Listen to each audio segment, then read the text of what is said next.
of leaders like this. That is why Southeast has been coming last in Nigerian politics. Southeast people are marginalized in the federal government. We fight to eat.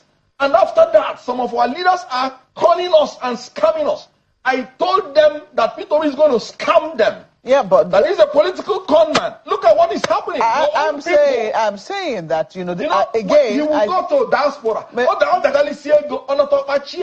I don't give shish, but you collect shish. Mr. Okonkwo, I think it's important. I think it's important to still put that this is an allegation. Okay, so I think it's about time that somebody calls Kenneth Okonkwo close and asks him what the problem is. Because after watching this video, it's as if Kenneth Okonkwo is running mad. He's running riot. Seriously, he's running riot. Because wait till be this. Why has he been constantly willing since Peter Obi led the ADC? Why? Because this thing be like psycho problem. He don't talk psychological problem. This is getting serious. Obi, Peter Obi, criminality, this, that. What is the problem? Welcome guys on African Perspective, and today we're going to take a deep dive into three very important topics. We're beginning with Kenneth Okonkwo. Anybody who is voting for NDC and Peter Obi is voting for criminality. And I will prove it with facts. I will call names. There is one man called Obunike Ohebu, the House of Representatives aspirant, Newi North and Newi South, and Ekusigo local government from Anambra State. He sent an SOS to me. And he said that Peter Obi is now the head of the criminality, that they were scammed in NDC. And he said, Okonkwo went back to his people and made sure that every constituency produced one candidate so that they will not be scammed. But Peter Obi told them that all of them, the aspirants, should go into the field and that they thought they were going to have primaries. Remember, Sereka Dixon came out and said, once you pay your expression of interest form, you are not going to pay any money. When you are now the one that is nominated, that's when they will take nomination fee. And all of them ran into it. Then Peter Obi and the leaders of the Southeast now went and told them, anybody who wants to be House of Rep person, after paying that expression of interest, must pay 10 million naira bribe. And Senate, 20 million naira bribe. When they were bribe to who? Bribe to the NDC and the caucus, they call them caucus leaders, in the Southeast. This was what he wrote it and sent to me, and sent me the receipt. Because they told him he needed money to campaign for his presidency. Now, when they were told individually, so they thought they were now the chosen candidate, that maybe that is the nomination fee. When all of them paid, they discovered there were many. Then we are now told to go into the field for direct primary.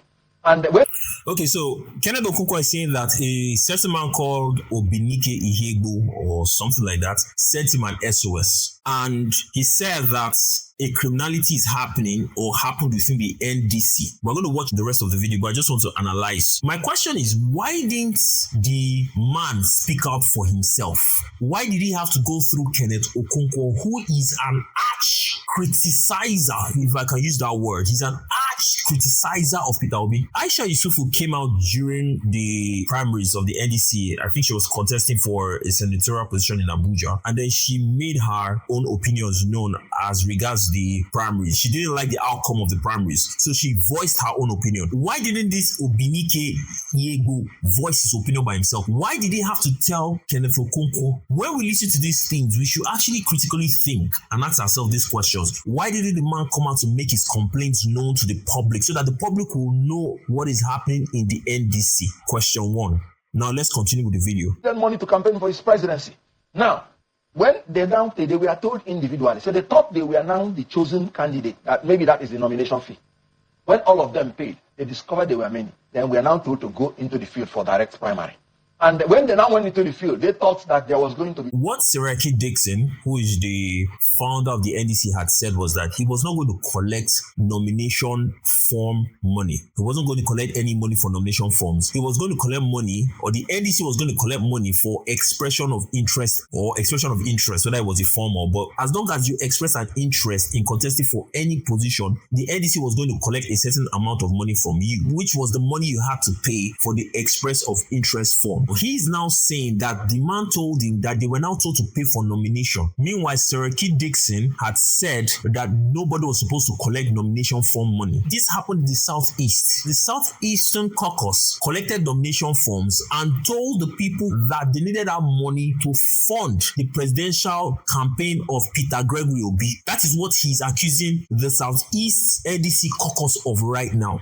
Let's go on. The genuine primary. And as they were in that field, killing themselves, Peter Obi was in John Wood Hotel. He mentioned the hotel, writing the list of candidates. And after that, they submitted it. You know what he said? He said, I am not disappointed that I lost the ticket. I am rather disappointed that I invested my time, resources, and reputation in a process that is becoming increasingly opaque and inconsistent with the democratic principles it proclaimed. And this is another man from Enugu State, a highly political person, sent to me. And you know what he said? So the said man who said the SOS to Kenneth Okonkwo is now accusing Peter Obi, or let me say he's making an allegation that Peter Obi was the one who wrote down the names of the people who were going to win the primaries. So every candidate who had paid for the expression of interest form and the nomination form, he's now alleging that they were scammed. A direct taste of the fraud called Peter Obi. Recently in NDC. But we must put that, yes. NDC has become a national dialogue for criminality. No, but just a moment. Discussion of criminals. Mr. Okonkwo, you do acknowledge that that was the testimony of one person, and it's an allegation. No. You haven't investigated that. Hold on. To be able to say you did your own investigation, and you found it to be true. What, did you know what Aisha said? He said they did not even give me, I'm not talking about level playing ground. They did not give me ground at all. He said it on TV. I'm talking about corroboration. A lot of them have said it. And you know why I'm annoyed? You said I did the investigation. I am the leader of ADC in Enugu State. The same people we fought that they will not extort the aspirants. They are the people that went to NDC and they started extorting the aspirants. NDC has come out with a statement trying to distance themselves from what is happening in the Southeast. And they said it is the caucus leaders in the Southeast that are responsible. Peter Obi from Anambra State, Okosleze from Enugu State, Ugochukwu Onyema from Abia State, Achiku Denwa from Imo State. And what else is remaining? Yeah, but don't you think that is? Yes. I mean, I'm not trying to 5 states in the Southeast. Exonerate what anyone. I'm telling you, we want to bring new leadership in the Southeast because of leaders like this. That is why Southeast has been coming last in Nigerian politics. Southeast people are marginalized in the federal government. We fight to eat, and after that, some of our leaders are calling us and scamming us. I told them that Peter is going to scam them. Yeah, but that is a political conman. Look at what is happening. I'm saying that, again, you will go to diaspora. I don't give shish, but you collect shish. Mr. Okonkwo, so let's go straight into what I think about this particular issue. Kenneth Okonkwo has become a very dubious character when it comes to Nigerian politics. Kenneth Okonkwo was the same person who supported Muhammadu Buhari. He was in the APC, said all sorts of nice things about Muhammadu Buhari, supported Muhammadu Buhari during the campaign, during the elections. He left Muhammadu Buhari, he moved to Peter Obi. His excuse for leaving the APC after Muhammadu Buhari was that Tinubu wanted to run a Muslim ticket and he was against his personal principle. So he moved to support Peter Obi, who is a Southeasterner. When he couldn't get Peter Obi to do what he wanted him to do, because at the point he said he wanted Peter Obi to fight for his mandate, go and do so many things. And Peter Obi is not that kind of character. It's not that kind of personality. He left Peter Obi and began to support Atiku Abubakar. But let me show you why Kenneth Okonkwo is a very shady character. And now Atiku has confessed that he used special purpose vehicle to create phony companies for which he paid consultancy fee, and from which the consultancy fee was paid back to them. To him, he said it openly. His voice is there.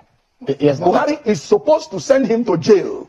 The two people that deserve the prison, I don't know what they are looking for in the president. You're making this allusion to issues that are largely very controversial. Michael nobody has sued him for defamation, libel, or slander. Yeah, but these are issues that these candidates themselves and their parties have controversially said that this does not exist. So in that sense, this might not be the right place to categorically make those an outright statement. Atiku was asked about the issue of Achimungu by BBC. You know what he said? We've passed over that.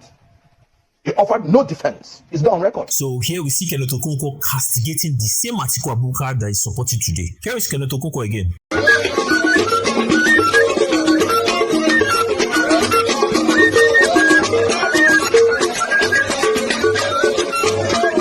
So that is Kenneth Okonkwo dancing, and beside him is Atiku Abubakar. The problem I have with Kenneth Okonkwo is this. He's a man who has lost integrity. He thinks that using big grammar and acting on TV will save him or will try and make what he says or his speech have integrity. No, he's a man who lacks integrity. You have supported Buhari, you left Buhari, you went to Peter Obi, you left Peter Obi, you went to Atiku Abubakar. I personally think that Kenneth Okonkwo is looking for a position in government. When he worked with Muhammadu Buhari, he wasn't rewarded. There was nothing that was given to him. Under Peter Obi, I don't know what they expected, but probably Peter Obi didn't do what he wanted him to do, or probably they had an arrangement because Victor Obi has come out to allege that Kenneth Okonkwo wanted money from Peter Obi. Now, I believe he has moved to Atiku because Atiku has promised him something. Kenneth Okonkwo has reduced himself to a boy to Atiku Abubakar, which is very sad. This guy was somebody who Nigerians used to hold in high esteem. This man spoke in 2022/2023 and people loved him. But now he sounds like a clanging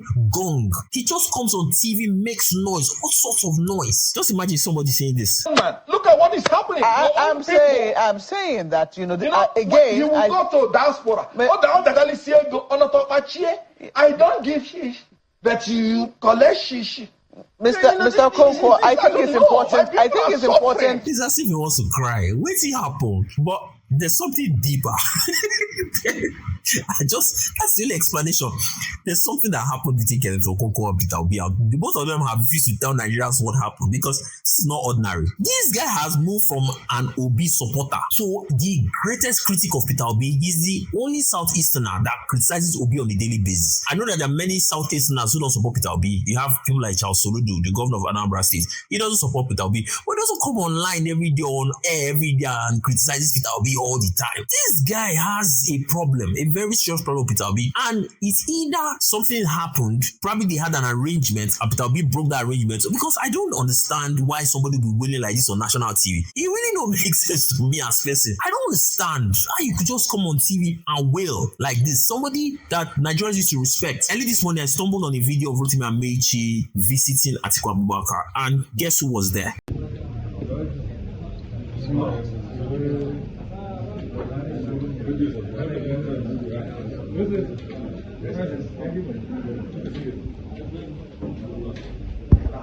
Your Excellency, Your Excellency.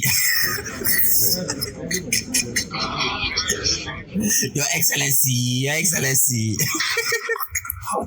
Baba don't turn veranda boy. They don't put up for veranda. Rotimi Amechi is going in to have a meeting on the veranda. This is what a learned colleague, I waited they call themselves for these barristers, a learned colleague has done to himself because of whatever personal gain he wants to get from the government. But whatever thing is happening with Kenneth Okonkwo, I wish him the best, but I think he should focus more on the ADC, because right now the ADC is in a quagmire. There's this African proverb that I really like, and it says that you cannot wake a man who is pretending to be asleep. What is happening to Kenneth Okonkwo and the ADC right now is that they are living in La La Land. They are living in limbo. The ADC has 3 presidential candidates. They have Krusuba, one faction, Kachiku as another faction, Atiku Abubakar as the third faction. They have not finished sorting out their mess. This one is on TV, shouting, Peter Obi, fraud, Peter Obi. The person who was affected should come out and say that he was scammed in the NDC. At least when Aisha Yesufu was unsatisfied with the conduct of the NDC primaries in Abuja, she came out and spoke. And Peter Obi has gone out to placate them. He has asked them to chill, to relax. He's going to sort them out in due time. If this one has a problem, he should come out and say, then everybody will know, okay, it's not this one that is coming on television and he's just crying and ranting and shouting. Very soon they need to tie that guy. Because between now and December, if he continues like this, his heart will burst. He will have a heart attack. Stroke. I'm telling you. Because how can you carry somebody's matter like this on your head? Anyways, I'd like to hear your opinion about what you think about the accusation that Kenneth Okonkwo has made against Peter Obi in the comment section. And please do well to like, share, and subscribe to this channel. Please, guys, do well to like, share, and subscribe to this channel, because your like, your shares, and your subs help the algorithm to show my channel to other people. This is a new channel, so please, guys, help support my channel. Thank you. God bless. I'll see you on the next episode on An African Perspective.